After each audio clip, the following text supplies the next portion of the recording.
दोस्तों, हम आज बात करने जा रहे हैं कांग्रेस सरकार के उस चेहरे की जिससे अब नकाब हटता दिखाई दे रहा है। दोस्तों, एक बेहद गंभीर और ताजा मामला सामने आया जो इस वक्त कर्नाटक हाईकोर्ट के सामने है। मामला कर्नाटका का है। बेंगलुरु के यलहंका इलाके में कोगिलू लेआउट नाम की जगह है। यहां पहले एक खदान थी। सरकार ने उस खदान को बंद कर दिया था। खदान बंद होने के बाद धीरे धीरे एक बस्ती बस गई। अब आप सोचिए, एक छोटी मोटी झुग्गी नहीं बल्कि पूरे 300 परिवार वहां रहने लगे। 300 घर बन गए। इन बस्तियों का बकायदा नाम भी दे दिया गया, वसीम कॉलोनी और फकीर कॉलोनी। नाम ऐसे रखे गए कि सुनने में थोड़ा भावनात्मक लगे, थोड़ा अट्रैक्टिव लगे। अब ध्यान देने वाली बात यह है कि कर्नाटका में इस वक्त कांग्रेस की सरकार है और इसी कांग्रेस सरकार के कार्यकाल में 20 दिसंबर 2025 को स्थानीय प्रशासन ने वहां बुलडोजर चला दिया। पूरी बस्ती गिरा दी गई। लोकल अथॉरिटीज ने कार्रवाई की। अब यहां तक सब ठीक लगता है। सरकार को अगर पता चला कि सरकारी जमीन पर अवैध कब्जा है तो उसे हटाना सरकार का काम है। सुप्रीम कोर्ट भी साफ साफ कह चुका है कि सरकारी जमीन पर अवैध कब्जा बर्दाश्त नहीं किया जाएगा। लेकिन कहानी यहां से पलटती है। स्थानीय लोगों का दावा सामने आता है कि इस बस्ती में ज्यादातर लोग अवैध प्रवासी थे, बांग्लादेशी और रोहिंग्या थे। आरोप यह है कि ये लोग कहीं दूर दराज में पड़ी इस खदान की जमीन पर आकर चादर डालकर रहने लगे और देखते ही देखते पूरी बस्ती खड़ी कर दी। सरकार को जब इसकी जानकारी मिली तो बस्ती गिरा दी गई। लेकिन इसके बाद राजनीतिक दबाव शुरू हुआ। कहा जाने लगा, ये तो हमारे अपने लोग हैं, 300 घर गिरा दिए गए हैं, इसके लिए कुछ करना पड़ेगा। मामला कर्नाटक हाईकोर्ट पहुंच गया। जयवा तबस्सुम और कुछ अन्य लोगों ने हाईकोर्ट में पीआईएल दाखिल कर दी। पीआईएल में दावा किया गया कि साहब, हम यहां 28 से 30 साल से रह रहे हैं और ये जो डिमोलेशन हुआ ये सुप्रीम कोर्ट के निर्देशों के खिलाफ है। यहां सुप्रीम कोर्ट के पुराने आदेशों की बात की गई। सुप्रीम कोर्ट ने पिछले साल कहा था कि किसी भी डेमोलिशन से पहले जांच होनी चाहिए, नोटिस जारी होना चाहिए, जिला कलेक्टर को सूचना दी जानी चाहिए, लोगों की बात सुनी जानी चाहिए। लेकिन सुप्रीम कोर्ट ने उसी फैसले में यह भी साफ कहा था कि अवैध कब्जों को किसी भी हालत में संरक्षण नहीं मिलेगा, चाहे तुर्कमान गेट का मामला हो, मस्जिद से जुड़ा मामला हो।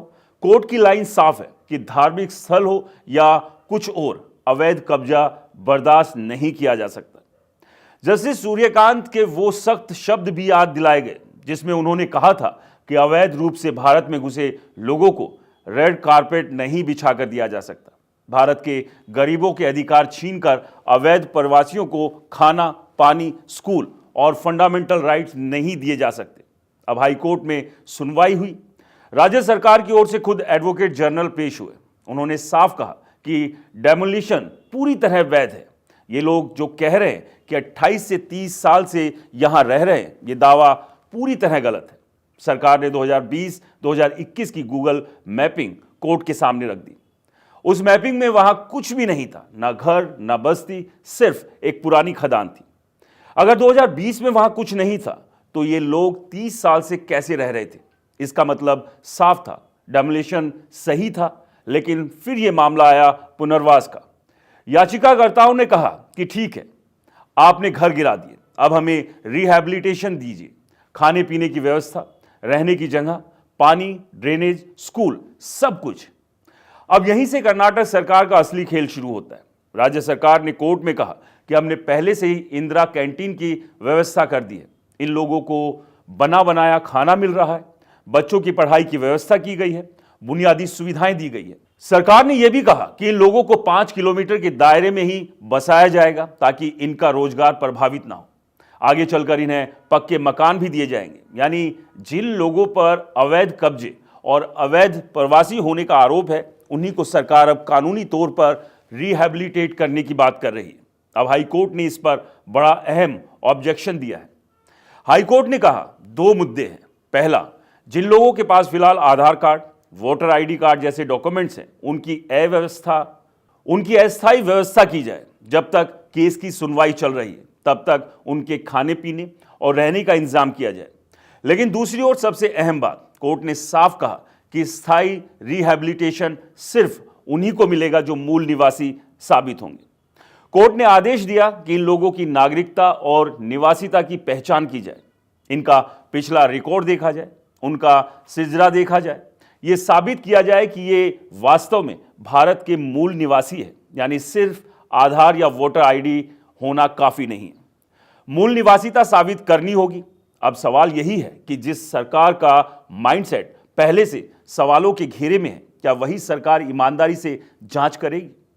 यहीं पर बीजेपी और कई एक्टिविस्ट आरोप लगा रहे हैं कि ये पूरी प्रक्रिया रोहिंग्या और बांग्लादेशियों को लीगल करने की साजिश है। पहले बस्ती गिराई, फिर खुद ही पीआईएल डलवाई, फिर खुद ही रिहैबिलिटेशन प्लान बनाकर कोर्ट के सामने उसे वैध बनाने की कोशिश की जा रही है। हालांकि हाईकोर्ट ने इस खतरे को समझते हुए साफ कर दिया कि बिना मूल निवासिता साबित किए किसी को स्थायी पुनर्वास नहीं मिलेगा। दोस्तों, अब अगली सुनवाई होनी है। देखना यह होगा कि जांच कानून के मुताबिक होती है या राजनीतिक दबाव में, क्योंकि यह मामला अब सिर्फ 300 घरों का नहीं, यह मामला देश की जमीन, देश की नागरिकता और देश की सुरक्षा से जुड़ा हुआ सवाल बन चुका है। तो दोस्तों, यह मामला फिलहाल अभी चल रहा है। फिर मिलते हैं नए अपडेट्स के साथ, तब तक के लिए हमें इजाजत दीजिए। नमस्कार।